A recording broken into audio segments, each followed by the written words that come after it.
Sir, it is said in the Gita that whenever there is rise in evil, yada yada hi dharmasya glanirbhavati bharata, the Lord will come. But sir, good and evil both are defined by ego.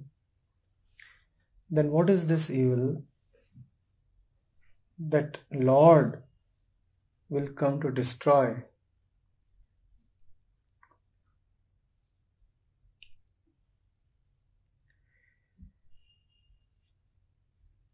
Devish, there are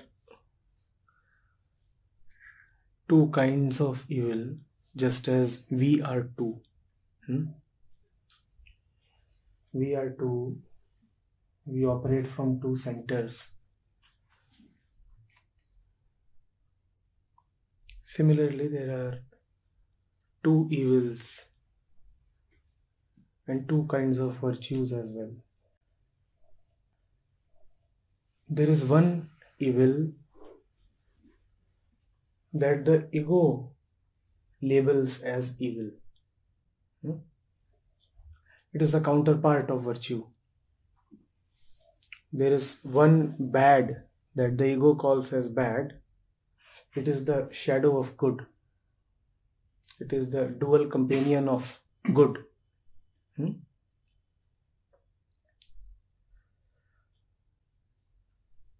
So you can comfortably limit yourself to the definition provided by the ego,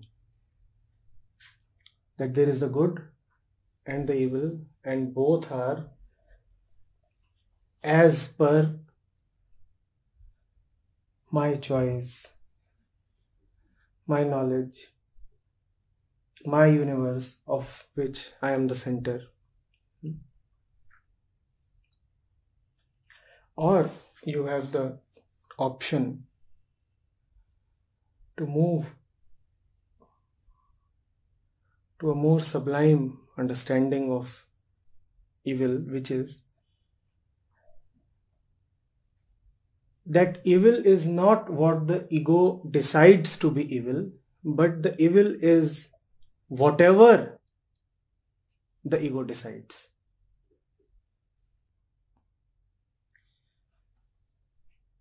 Usually we call that as evil which we want to call as evil. It is not that the evil is that which we want to call as evil. The evil lies in the very act of wanting. The ego itself is the evil and the devil. What is the evil? Not the counterpart of good, not one end of duality, but the entire game of duality. Whenever you operate from the center of ego, this is evil. Now, operating from the center of the ego, you may act very pious. You may be doing all the virtuous acts, and yet it would all be evil, because the very center is that of ego, because the very root is poisonous. So seated in the ego, whatever you do, acts of seemingly great virtue, acts of deep morality, acts that seem like religious acts, service, help, care, concern, love, passion, it is all evil because it is all arising from the ego. What is not evil then? What is not evil? That is the central question that the Gita takes up. What is it that is worth doing? What is it that is not worthy of renunciation. How does a man live? What is his dharma? And the answer is very simple. Don't even decide. Whatever you will decide will come from you.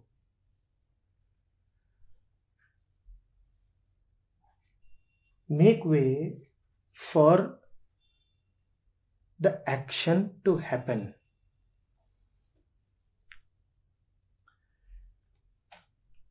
Have the guts to step out of your own way.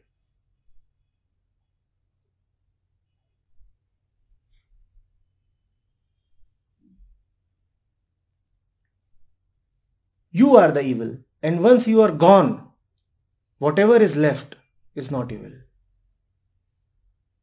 You cannot fight the evil because the evil is not separate from you. You are the evil. Even your best intention is just an evil intention.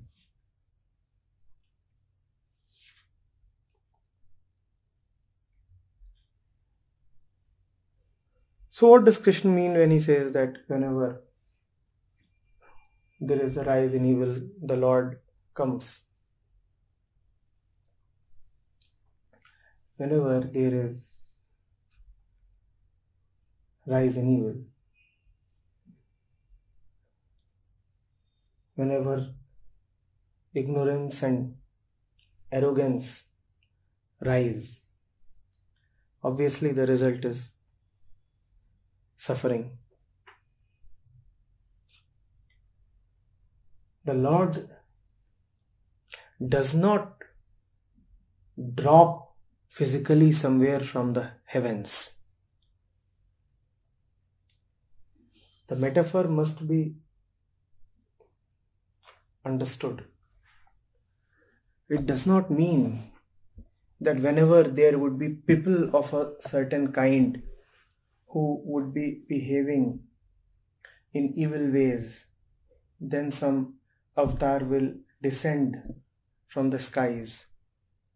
What it simply means is that whenever the ego inflates, the consequence is suffering, and suffering itself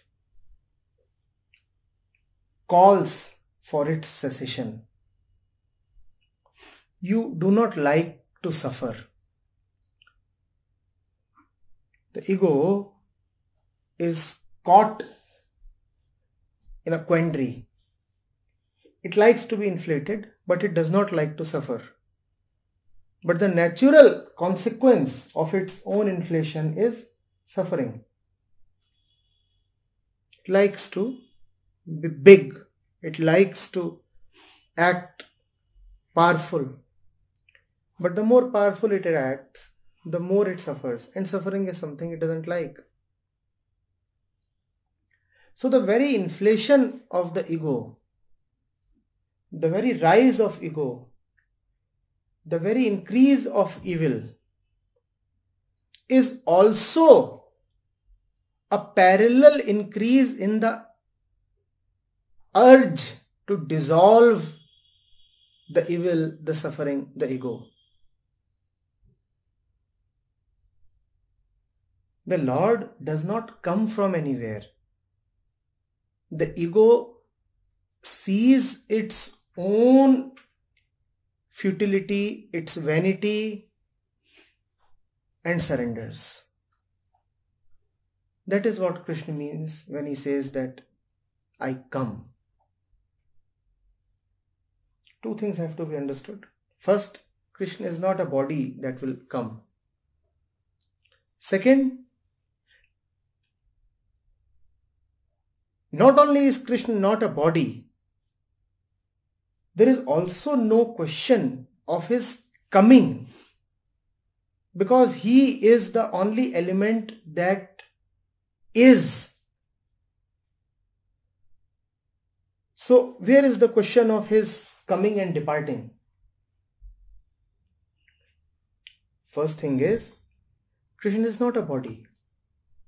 Krishna is not a man standing in front of Arjuna and preaching. So when Krishna says, I come, I is not the limited self, the limited body, the man uttering the words. The second thing is, in I come, not only is I to be really understood, this coming too must be really understood. Krishna cannot come. The word coming does not really apply to Krishna. When he says I come, all he means is that I am anyway always there, you come to me. Under the load of your own evil, burning by the flames of your own self-created hell, you come rushing to me.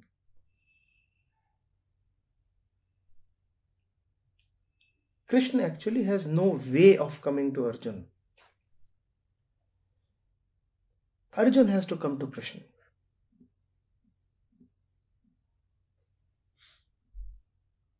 Are you getting it? Krishna can call. Krishna can sit inside Arjuna.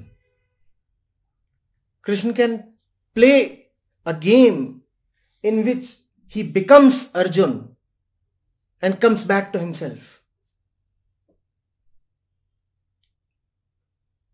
But actually, he has no way of going somewhere. He's pretty helpless, How can he go anywhere? He is already there. To go anywhere, he'll have to first be absent from there.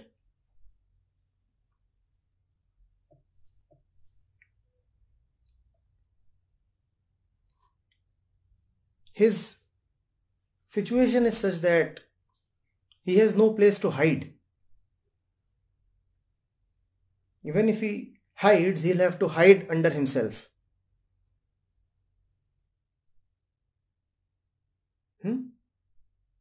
But we like to hear these statements.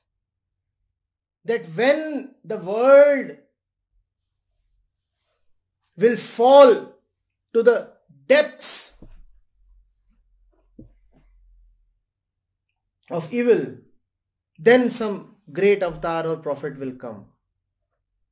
Do you know why we want to think this way? Because somewhere it gives us the consolation that the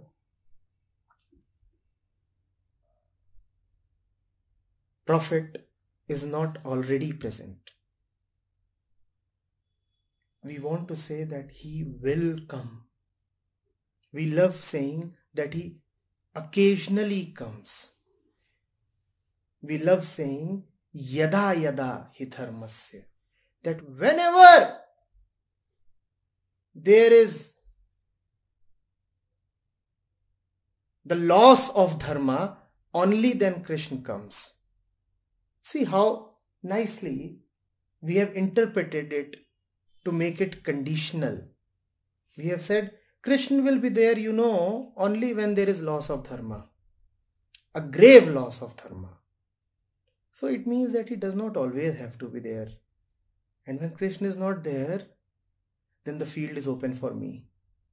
Hooray! Let's make merry.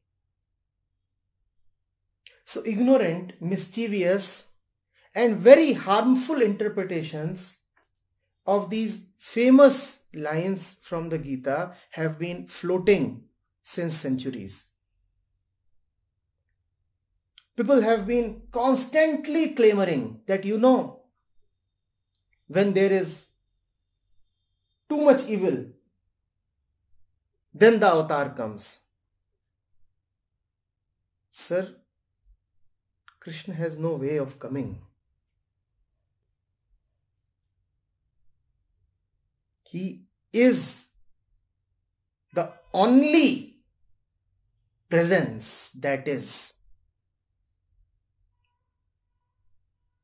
by making his coming time-bound, by making his coming conditional, by making his coming situational.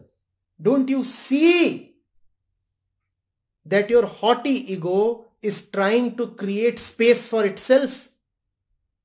That yes, the palace belongs to the king, but he visits it occasionally.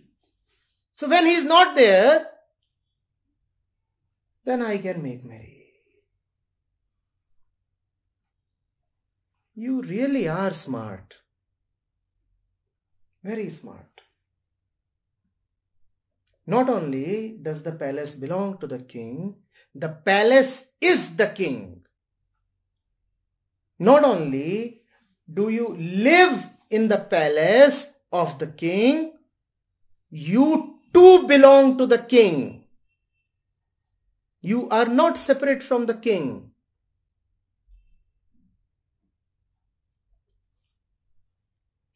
One objective that the ego has is to somehow maintain a separate identity from the great self, from the ultimate, from God. And this objective of the ego will be fulfilled in 1,000 ways. Obviously, the ego wearing a pious look, the ego trying to act holy, cannot directly say that I do not love Krishna or that I am not Krishna. It cannot directly say that. So it will find indirect, mischievous routes. Like this. Like saying that, some avatar will come. Some avatar is not going to come. He is already there. He is there in every breath you take. He is running in your veins as blood. He is arising in your mind as thoughts.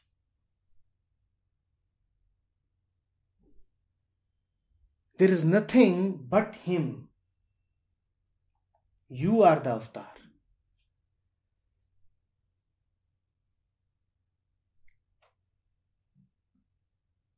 Now this is dangerous.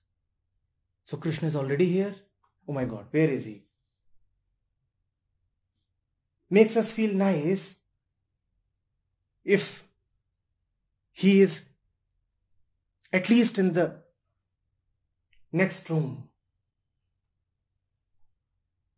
But if somebody tells us that he is sitting right in front of us, it's dangerous. And it becomes suicidal when we know that he is sitting right in our heart. It is obviously uncomfortable if Krishna is sitting in the adjoining room. It is dangerous if he is sitting in front of you. And it is suicidal if he is sitting in your heart. That cannot be accepted. So yada yada. Let me interpret these words according to my convenience. How does it matter where these great words came from? All that matters is my self-preservation. I must be able to preserve myself.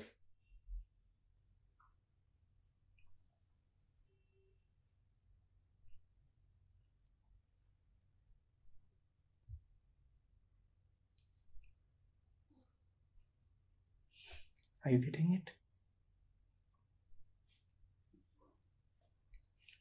Krishna is not prompting Arjuna to kill Bhishma. If you are thinking on these lines, if you are seeing multiple characters of which Krishna is another character, then you're not seeing anything. To understand Krishna is to see him in the speaker of the words, is to see him in the listener of the words, is to see him in the arrow that Arjuna fires, and is to see him in every slain warrior. Are you getting it?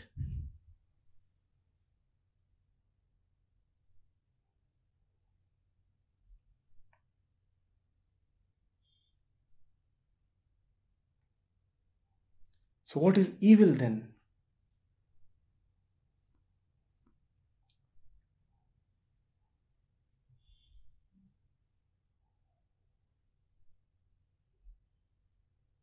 The evil is just a joke.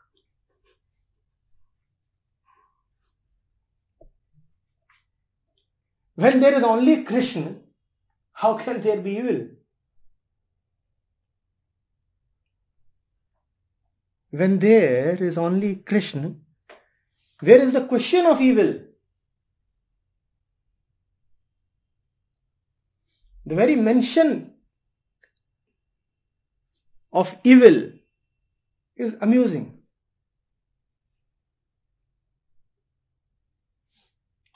There can be a bit of mistake,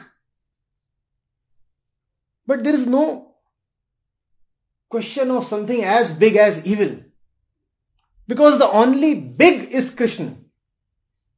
Everything else is trivial, small, inconsequential. Why to call it evil? Call it some kind of a trivial error, some kind of a mistake. You can't give it any more weightage than that.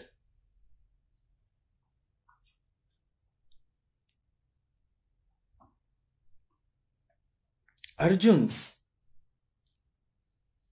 suffering arises not from the fact that he doesn't want to kill his relatives. It arises from his basic ignorance about what is it that is all around.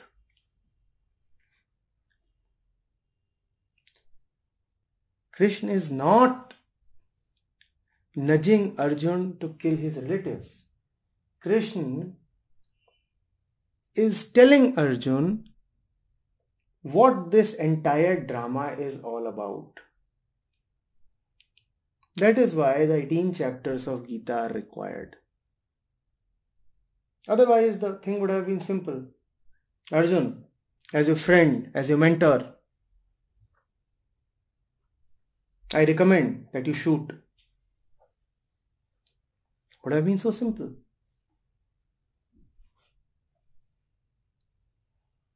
But no, that won't solve the problem. Arjun's problem is that he does not know that he won't be firing the arrow. Arjun's problem is that he doesn't see Krishna in himself and in his Gandiv and in his arrows. Arjun's problem is he does not see that one truth all around. And you can't call it evil. This is just a joke. You cannot see what is there. What is evil about it? You are making a mistake.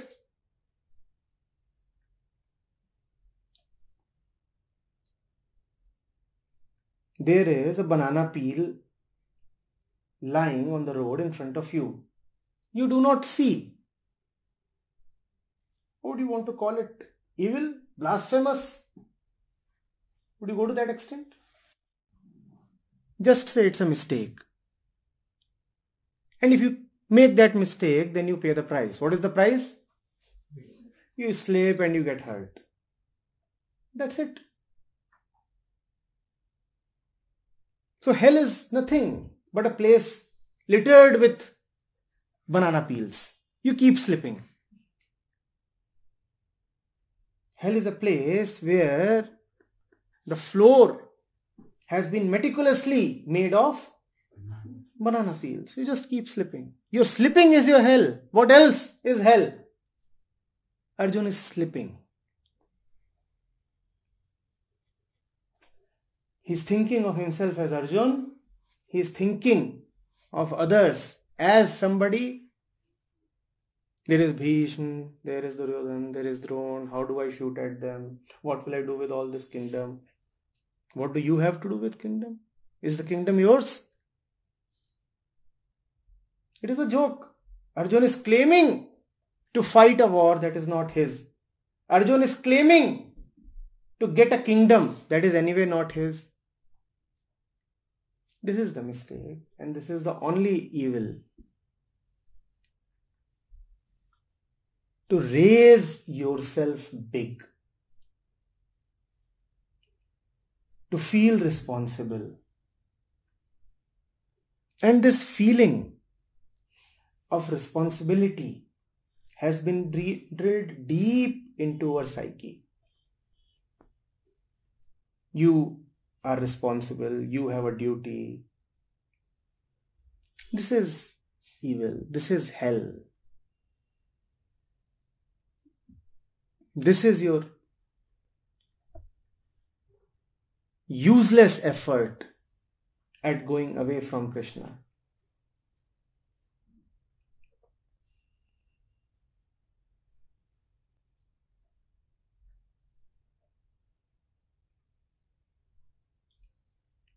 It's his game. He knows how to take care of it. It's his game. That's why when you are there,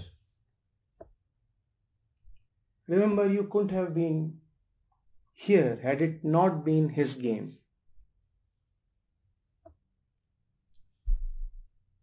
It's his game and he will play it. You don't matter. It hurts you, right? It pinches the ego. I don't matter. I think I am the only one that matters. You don't matter. The game will take care of itself. So relax. But that becomes too much. I have been always told that my fate is to strive, labor, suffer. How can I just relax?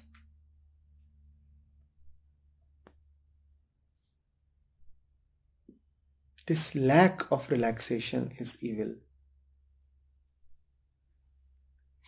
You want to know who an evil man is?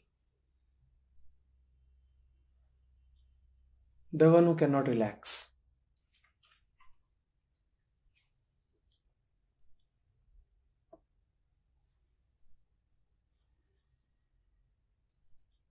The one who has 1,000 responsibilities.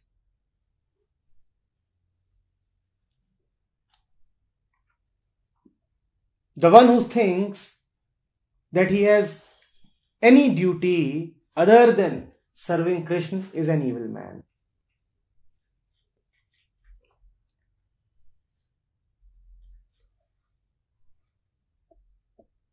And that is the reason why Krishna has to say, Sarva dharmam parityajya mamekam sharanam vraj. Who is an evil man? Who has some duty except the one towards Krishna.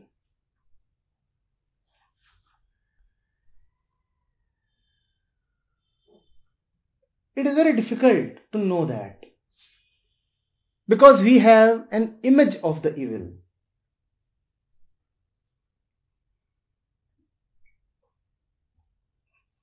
In our image, evil is someone with bloodshot eyes, with a cruel demeanor, out to hurt somebody, not caring. What you do not realize is that in the existential album, evil may have just a totally different face. In existentially, evil may be a very responsible man or woman fulfilling all her duties, full of care and concern. But that is not the image that you have, right? If you are asked to draw the face of an evil man, you will never draw the face of a caring mother. You will never do that. But there lies the evil. There lies the evil. I am responsible. My child. And Krishna is clearly saying, be nirmam.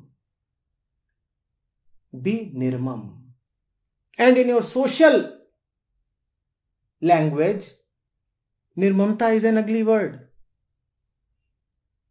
The one who does not like the word nirmamta is also the one, surely the one who does not like Krishna. Because Krishna is nirmam.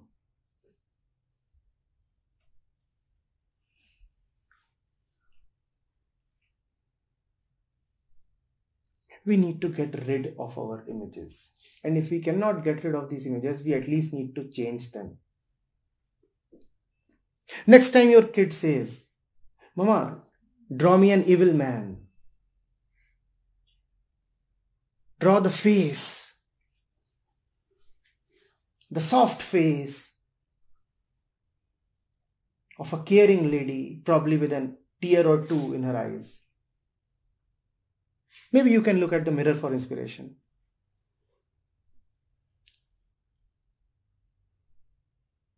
Maybe you can draw the face of a man who is donating money to a poor man.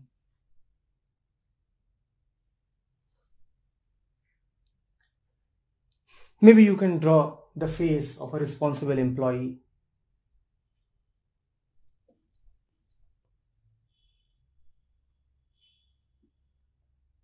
A responsible father.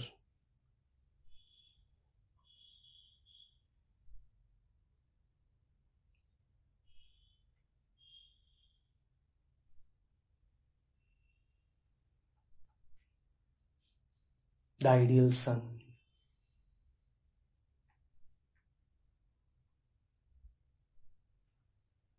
The dedicated wife.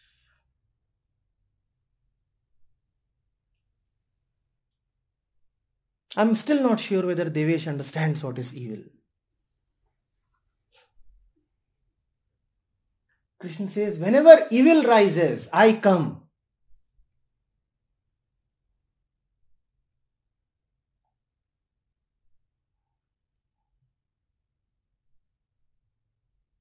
But to see Krishna as Krishna, you have to first see evil as evil.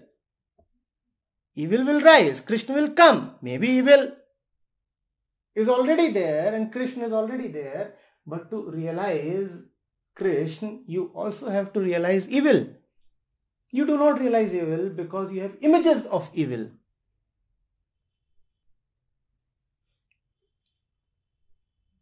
You do not look at a man preaching the scriptures and immediately say evil. Do you do that? Because it doesn't quite match with your image. Oh, he's a holy man. He's speaking on the Bhagavad Gita. How can he be evil?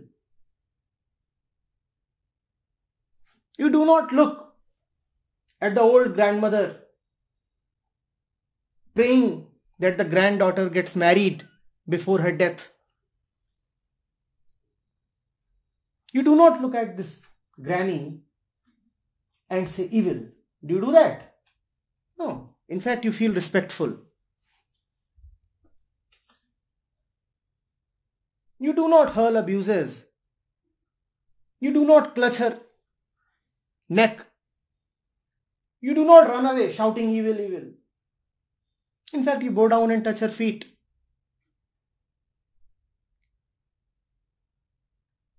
Because you cannot see this granny as evil, so you also cannot see Krishna even though he is all around you.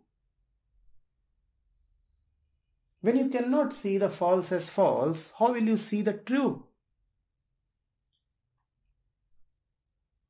For you, that which is false is comfortably masquerading as the true.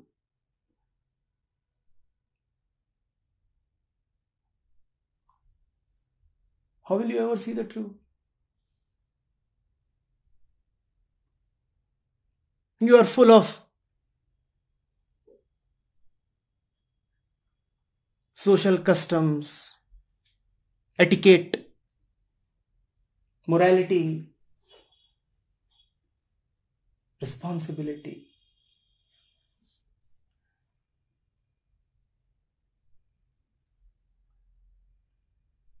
When you are so full of these, then there is no Krishna for you. Remember, I am not saying there is no Krishna. I am saying there is no Krishna for you. There is no Krishna for you. So the sun might be right vertically up your head, but you are that little insect hiding under the rock. There is no sun for you. Now it doesn't matter that the rock itself is composed out of the energy of sun. Does the rock realize that? In its own little world, the rock is acting as a barrier to the sun, and the rock is quite pleased about it. The rock doesn't even realize that its own being comes from the sun. Without the sun's energy, there can be no rock. And without the sun's energy, there can be no insect hiding under the rock. The insect itself is the power of the sun.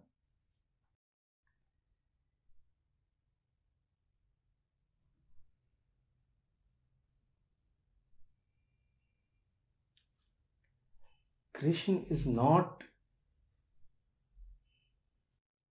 one of your mental characters.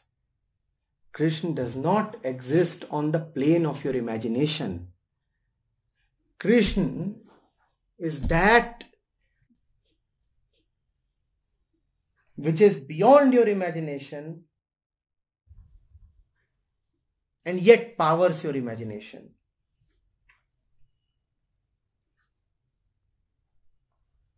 Do not think of him as an ordinary being who comes and goes. You come and go.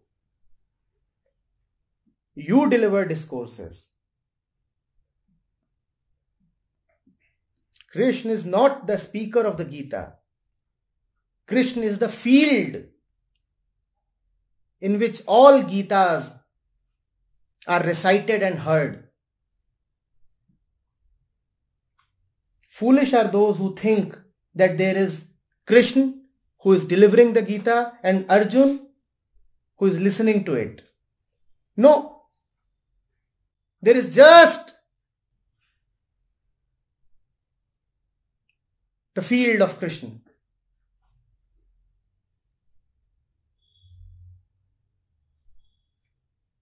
Beyond time, beyond space, and in that the game of Leela is happening. Sometimes somebody utters a Gita, sometimes somebody listens to a Gita. It's okay.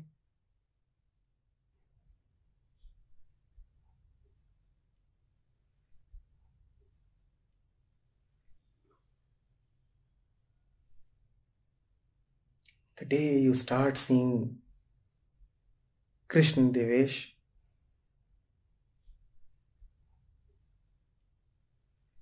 you will find it difficult to go to the Bhagavad Gita. Someone will ask you, have you read the Gita? You will say, which one? What is Gita? The utterance of Krishna. When there is only Krishna, all utterance is his utterance. All that I read is Gita. All that I see is Krishna. So which particular Gita are you talking of? Today, if mankind is at a point where they have to keep going back to one particular document that was uttered a few thousand years back. And if they have to be dependent on it, if they have to continuously refer to that document as the final word, it is only because of their inner poverty.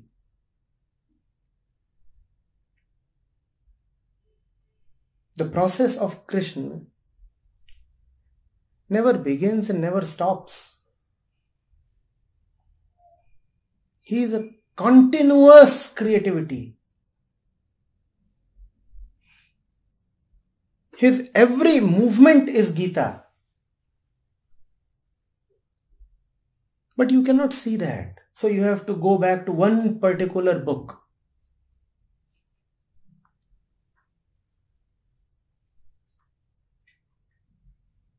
And you keep quoting from that book again and again and again and again.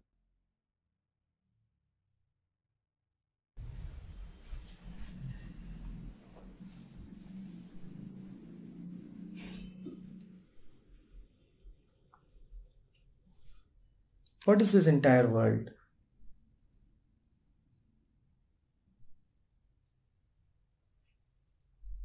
In essence, Krishna.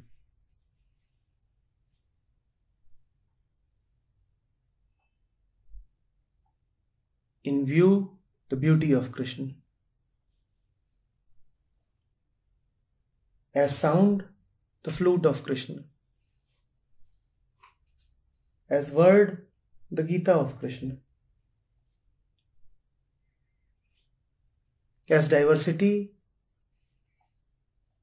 the friends, companions, animals, trees, and rivers of Krishna. What else is this world?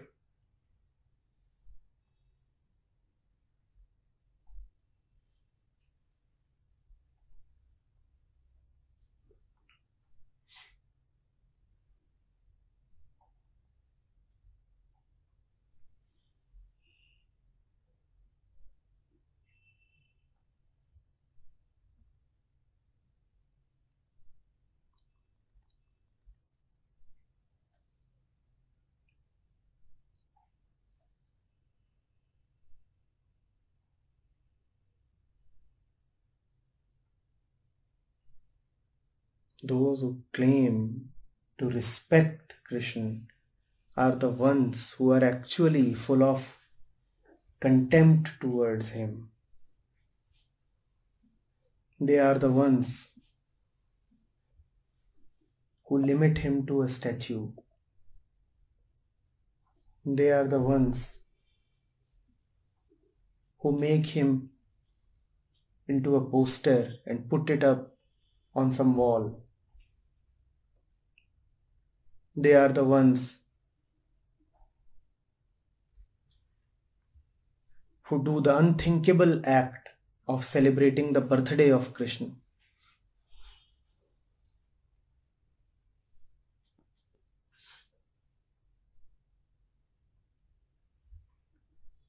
This is evil. This is evil.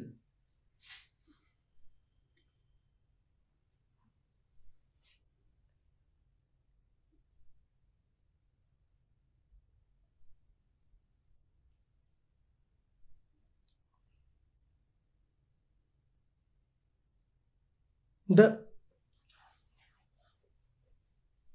Upanishadic seers, the entire tradition of Vedanta, came from very developed minds. They certainly knew timekeeping. Yet you find no mention of dates on any Vedantic documents. They could have done that. In fact, the world's oldest calendar comes from India. So these people certainly knew this much. They could have put dates there.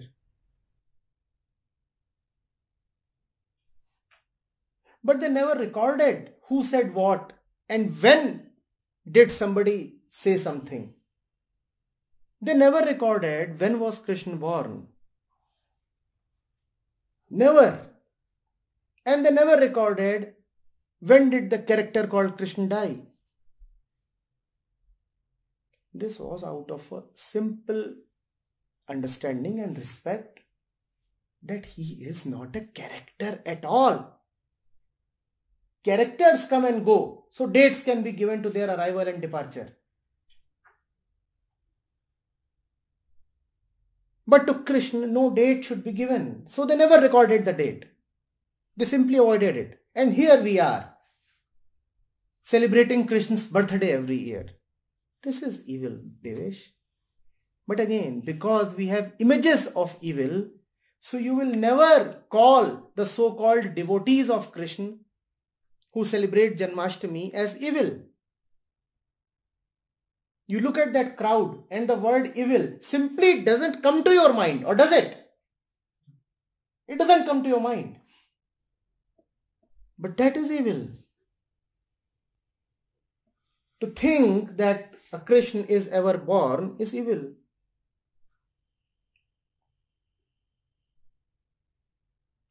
When you realize the essence of Krishna, remember, you see both together.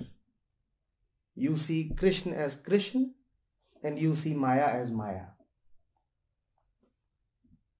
Oh, Maya is not abhorrent anymore, because Maya too you know to be Krishna. Krishna's Maya. Maya is just not Maya. Maya is Krishna's Maya. Yet it is not really Krishna.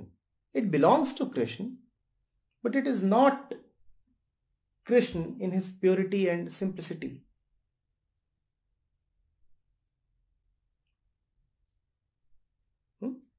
And because it is Krishna's Maya, hence calling it evil is not really proper. We will just call it a joke.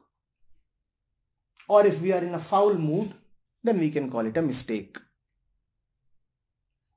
But let's not go to the extent of calling it evil.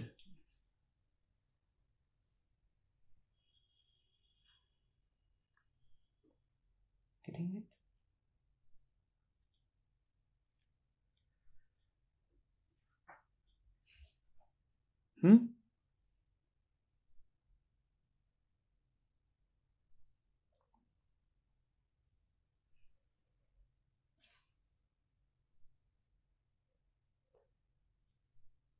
To see Krishna is to rebel against stupidity. It will not be possible for you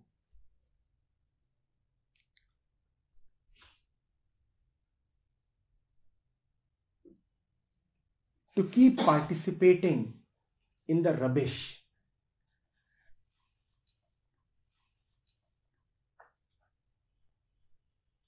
When his flute calls, it will not be possible for you to remain engaged in the cacophony.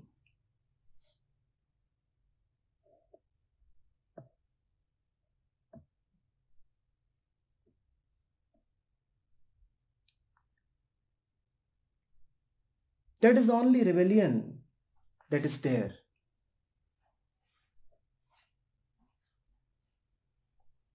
That is what Krishna calls as I come. Do you understand what it means? I come. He doesn't come to you. You go to him.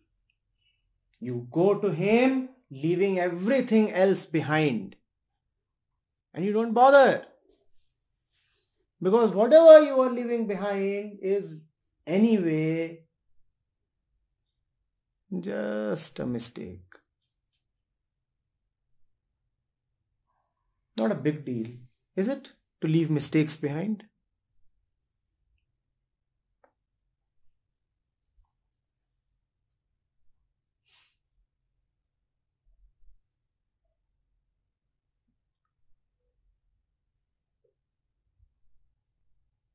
Hmm?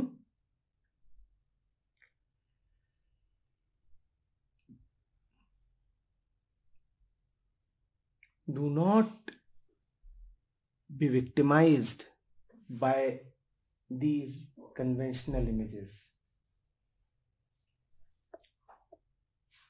Those who have interpreted these verses further tell us that, Krishna says, Paritranaya sadhunam, vinashaya cha dushkatam. I come to redeem the sages and to punish the evildoers.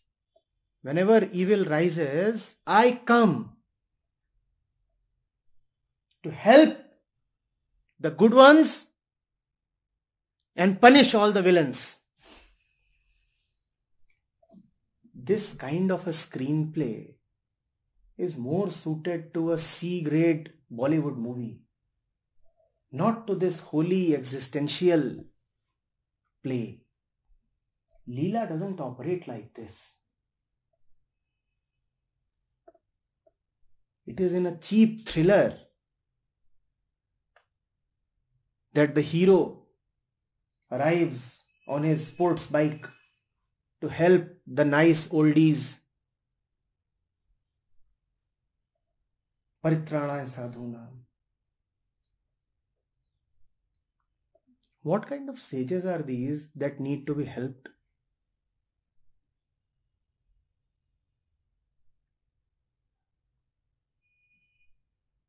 The sage, by definition, is the one who is no more in need of being helped. Get rid of that image of the sage, that old man who can be anytime troubled by the mischief makers. So it is now upon a Krishna to come and help this poor man. Images. Vinashaya cha dushkritam. So there are these baddies roaming around, taking away others' properties, running away with somebody's wife, raping a woman in the middle of a court. So Krishna is needed.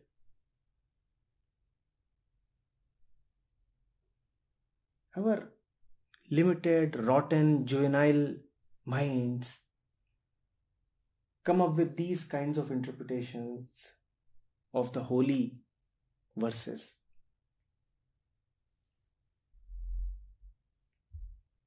There are no people. These verses refer to the game between the mind and the center.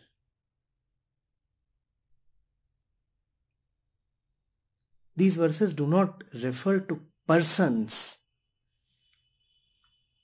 Never think that sadhu nam refers to a few persons.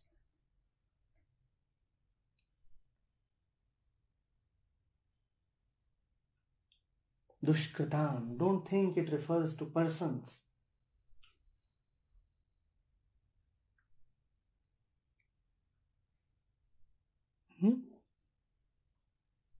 Till the time you interpret these as persons, you think of yourself as a person. Till the time you think of yourself as a person, you do not see yourself as Krishna. When you do not see Krishna, how will you ever know the Gita? So to read these verses in the person mode is to miss the message of Gita.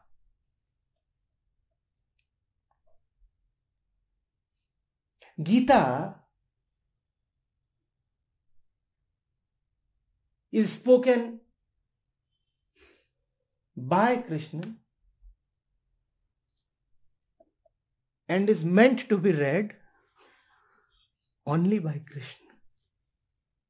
No Arjun can ever understand the Gita. Never.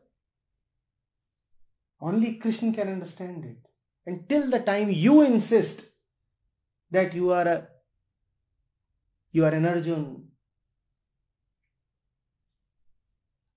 or a Manav or a Devesh or a Namandi or a Garima, why bother yourself with the Gita? Why bother yourself?